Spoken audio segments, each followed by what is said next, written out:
ಮೋದಿ ಅವರನ್ನ ಕೇಂದ್ರ ಸರ್ಕಾರವನ್ನ ಬೆಂಬಲಿಸ್ತಾ ಇದ್ದಾರಲ್ಲ, ಇವ್ರು ಏನಂತ ಹೇಳ್ಬೇಕು?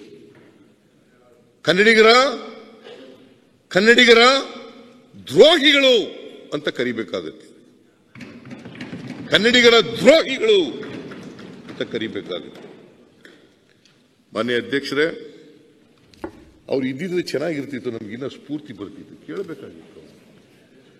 ಅವ್ರಿಗೆ ಕೇಳಕ್ಕಾಗಲ್ವಲ್ಲ ಇದೆಲ್ಲ, ಈ ಅನ್ಯಾಯ ಆಗ್ಬಿಟ್ಟದಲ್ಲ, ಇದು ಕೇಳಕ್ಕಾಗಲ್ವಲ್ಲ, ಅದಕ್ಕೆ ನಾಟಕ ಆಡೋದು. ಮೊನ್ನೆ ಅಡ್ಡ ಮತದಾನ ನಡೆದ್ಬಿಡ್ತಲ್ಲ, ಇಬ್ಬರು ಹೊಟ್ಟೋದ್ರಲ್ಲ, ಹಿಡ್ಕೊಳಕ್ಕಾಗದೆ ಹೋಯ್ತು ಬಿಜೆಪಿ ಅವ್ರ ಕೈನಲ್ಲಿ. ಅಡ್ಡ ಮತದಾನ ನಡೆದ್ಬಿಡ್ತಲ್ಲ, ಅದಕ್ಕೆ ಇದೇನ ಖ್ಯಾತಿ ತೆಗೆಯೋದು.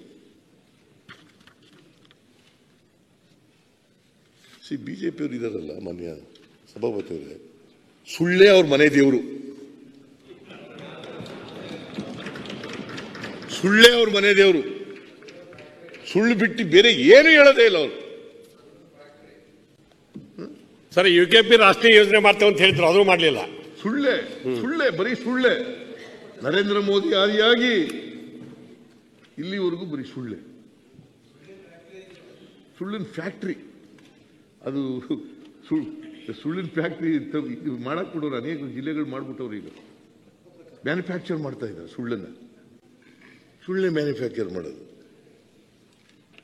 ಮಾತೆತ್ತಿದ್ರೆ ಜೈ ಶ್ರೀರಾಮ್ ಅನ್ನೋದು. ನಾವೇ ಶ್ರೀರಾಮನ ಭಕ್ತರಲ್ವೋ? ಜೈ ಶ್ರೀಮ ಅಲ್ಲ, ಜೈ ಸೀತಾರಾಮ್, ಜೈ ಸೀತಾರಾಮ್ ಅದು ಹೇಳ್ಬೇಕು.